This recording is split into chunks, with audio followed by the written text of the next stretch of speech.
They lost everything, and still believed. Because even when the world failed, Jesus remained. This is not just a story of struggle. It's the story of complete trust, when Jesus was all they had. And what happened next proved one thing. Jesus is always enough. There was a woman in the village, known by many, understood by none. She had lost her husband, her dignity, and her strength. She lived on scraps and silence, abandoned by the world. But every morning, she whispered a prayer. Jesus, you are enough. Not because her life was full, but because she had placed her trust in the one who never fails.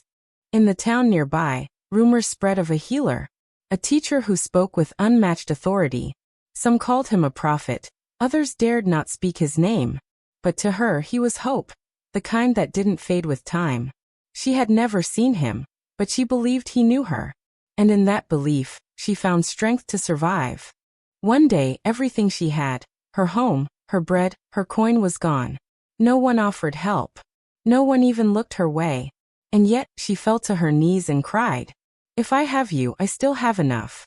She didn't understand the future, but she knew the one who holds it.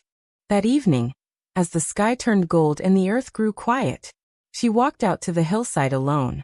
She didn't come looking for a miracle, just peace. But a voice echoed behind her. "Why do you weep?"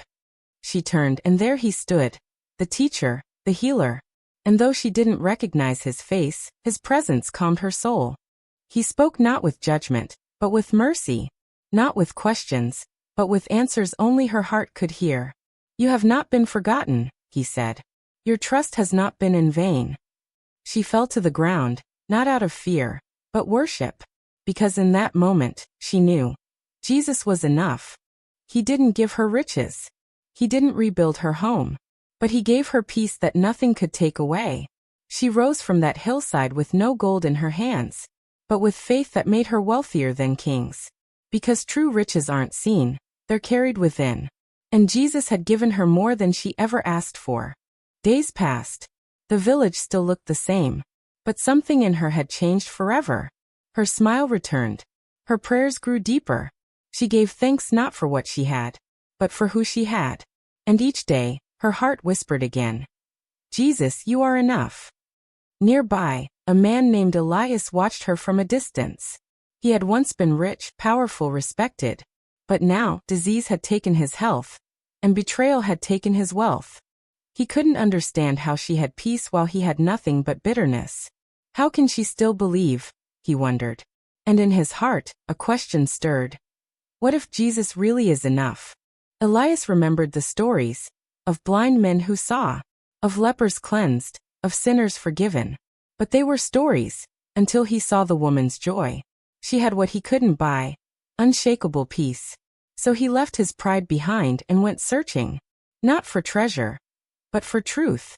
Elias reached the same hill where she had once knelt. The wind was still, the sky open. He dropped to his knees and spoke honestly.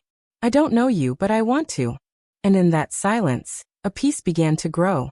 The kind that doesn't come from answers, but from surrender.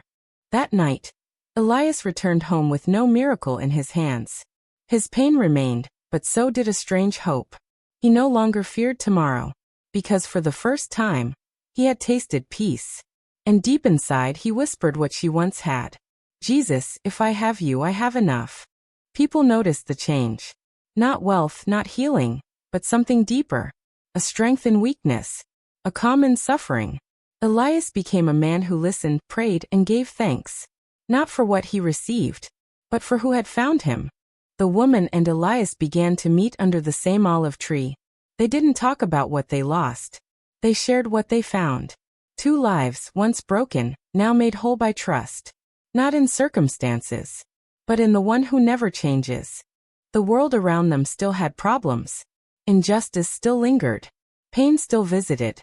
But their hearts were anchored, because they had met the one who walks through storms, who calms fears and restores the soul. And they knew Jesus was and always will be enough. One morning, a traveler came through the village, tired, cold, and empty. He carried nothing but dust on his feet and sorrow in his eyes. People turned away, afraid he would ask for help. But the woman saw herself in him years ago. So she walked up quietly, offered him food and said, "There was a time I had nothing too, except Jesus. And he was enough." The traveler wept, not because of the food, but because someone saw him. Someone reminded him he still had worth. Her kindness wasn't from wealth, it flowed from grace. And that grace had one source. The one who fills the empty, lifts the lowly, and never leaves. That evening the traveler asked, "Who gave you such peace?" She didn't speak of a book, or a temple, or a title. She simply said, "I met him." And as the fire crackled beneath the stars, she shared her story, not polished, but real. And in every word, Jesus was enough. The traveler slept peacefully for the first time in years. And when he woke, he asked where he could find Jesus. She smiled and said, "You already did, in the kindness, in the truth, in the hope that touched you." He left the village, not with riches, but with a heart that now whispered, "Jesus is enough." Word began to spread of this village of peace, of people who had little, but lived like they had everything. Visitors came from nearby towns, not seeking miracles, but to witness the power of quiet faith. And each time someone asked, they all gave the same answer. Jesus is enough. No temple stood in that village. No scrolls lined their homes.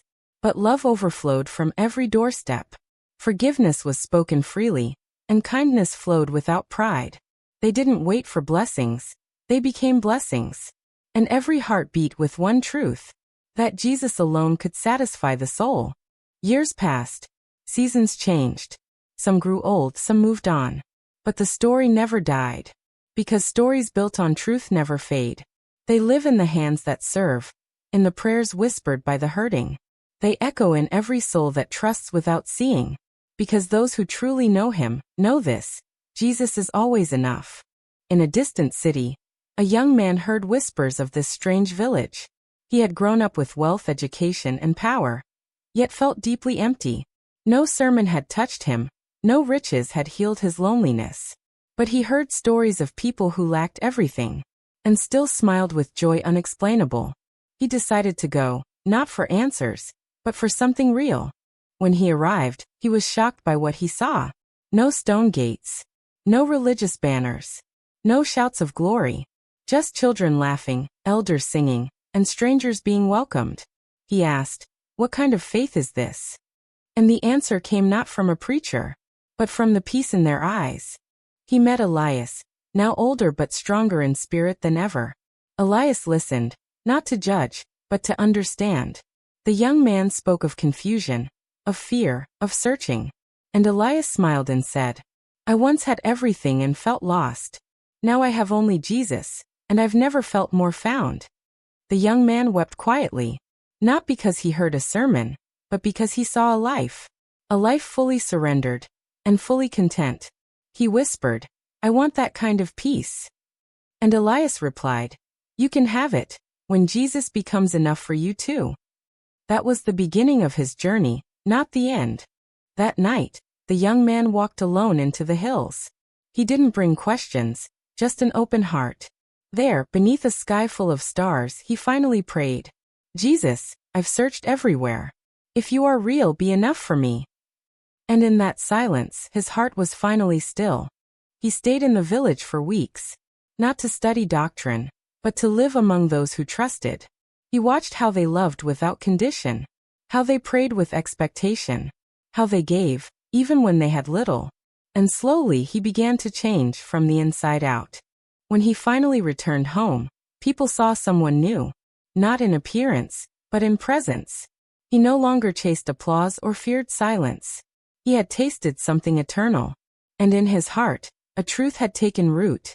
Jesus is not just enough, he's everything. Back in the village, the woman who first whispered those words, "Jesus is enough," was now gray with age. Her body had weakened, but her spirit had grown even stronger. Young ones came to her not for advice, but for the warmth of faith they could feel just by sitting near her. She had become a living testimony to quiet, unshakable trust. One day a child asked her, "Grandmother, why are you always smiling?" She looked at the sky and answered, "Because I learned long ago, I don't need everything. I just need him." And even the wind paused to listen. Another storm came, one that shook the village hard. Houses cracked, trees fell, fear spread quickly. But not from her. Not from Elias. Not from those who trusted. They knelt together, hands raised high, whispering the same truth. We are not alone. Jesus is with us. And somehow, peace reigned even as the winds roared. After the storm, they rebuilt. Not just homes, but each other. They shared, healed, and sang songs of thankfulness. And the children grew up believing not just in miracles, but in the one who never leaves. Even when life falls apart, their roots ran deep in faith that could not be shaken. Years passed. Generations came and went. But the village never forgot the story of the woman, Elias, and the traveler. Their names faded, but their legacy lived on. Because what they built wasn't made of stone. It was made of trust, of surrender, of quiet faith. The kind that whispers, Jesus is always enough. Some say the village still stands today. Small, quiet, tucked between hills no map shows. Others say it lives inside those who trust fully, wherever they are. Because the true village of faith isn't a place. It's a heart surrendered. And every heart that says Jesus is enough becomes part of it. And so the story continues. In every act of kindness, every prayer of trust, every sacrifice made in love. This is more than history, it's a calling. A reminder that no matter your pain, your lack, your fear, you can still stand tall and say, Jesus is always enough. Somewhere far from the hills and the quiet village, a young girl sat in a crowded city, heart heavy and confused. Her world moved fast, too fast for peace. She had everything the world said would satisfy, but her soul still whispered at night, is there more than this? And deep within her emptiness, a gentle call began to echo. She came across a video online, a simple story from a faraway place. A woman who had nothing but found everything in faith. She watched it once, then again. Tears filled her eyes, not from sadness, but recognition. The woman's story was her own. And for the first time she prayed, Jesus, if you are enough, help me believe. That prayer changed her. Not suddenly, but deeply. She began to search less for answers and more for truth. She opened the scriptures, not for rules, but for relationship.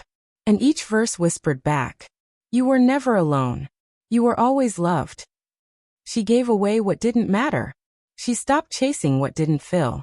And with each small act of faith, her heart grew lighter. She told a friend, then another. Soon, her room became a place of prayer and peace. Because even in a noisy world, she had found her stillness in him. Years later, she too would tell stories. Not to be heard, but to bring hope. She would remind others that joy isn't bought, and peace isn't earned. It's given by the one who holds every heart.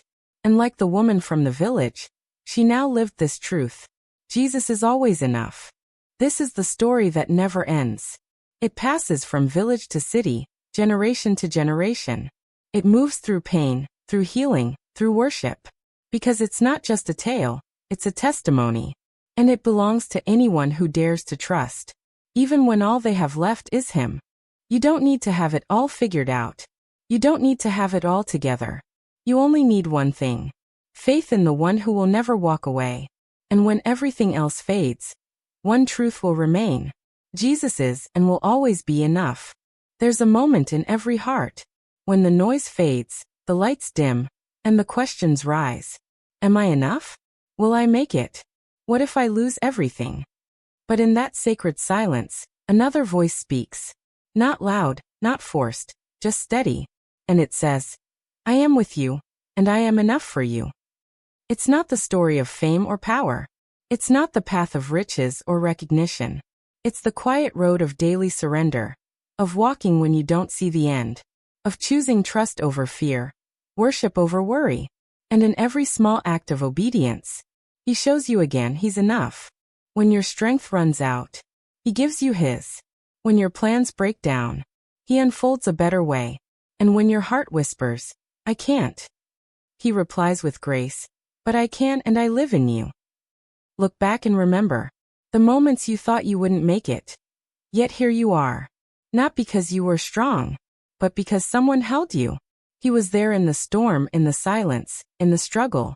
And he's still here saying, I'm enough. This is not just a message, it's a movement of hearts. Hearts that beat with faith, not fear. Hearts that forgive, even when wounded. Hearts that love, even when broken. Because they've discovered something unshakable. Jesus doesn't just give enough, he is enough. Maybe this is your moment. Your valley. Your silent question. Your need for something more. If you've reached the end of yourself, you've reached the beginning of grace. And grace has a name. He's not distant. He's not angry. He's here. And he is enough. You don't have to wait for perfection to find peace. You don't need every answer to start trusting. All you need is a heart willing to believe. And a voice willing to say, I have nothing left, except Jesus. And in that moment you'll realize, that's more than enough. Every generation needs to hear it again. Not just in sermons, but in lives lived fully surrendered. In the way we respond to trials. In the way we show kindness without expecting return. The world may change, but this truth remains. Jesus is still enough, now and forevermore. Even when the storms return. Even when prayers feel unanswered. Even when the journey grows long and lonely. He walks with you, step by step. Not promising a life without pain, but promising his presence, his peace, his sufficiency. What do you need today? Strength for the moment? Hope for tomorrow? Forgiveness from the past? Whatever it is, you won't find it in the world's noise. But you will find it in him, the one who gives rest to the restless, and fullness to every soul that dares to trust. This is your reminder, your invitation, your turning point. You don't have to carry the weight alone. You don't need to be perfect. You just need to say yes. Yes to the one who is strong when you are weak. Yes to the truth that Jesus is always enough. If this story touched your heart, don't keep it to yourself. Share it with someone who needs to hear that they are not alone. And let us know in the comments. What Bible story would you like to see next? Your voice matters and your faith journey matters. Subscribe and join us as we keep telling stories of hope, truth, and everlasting peace.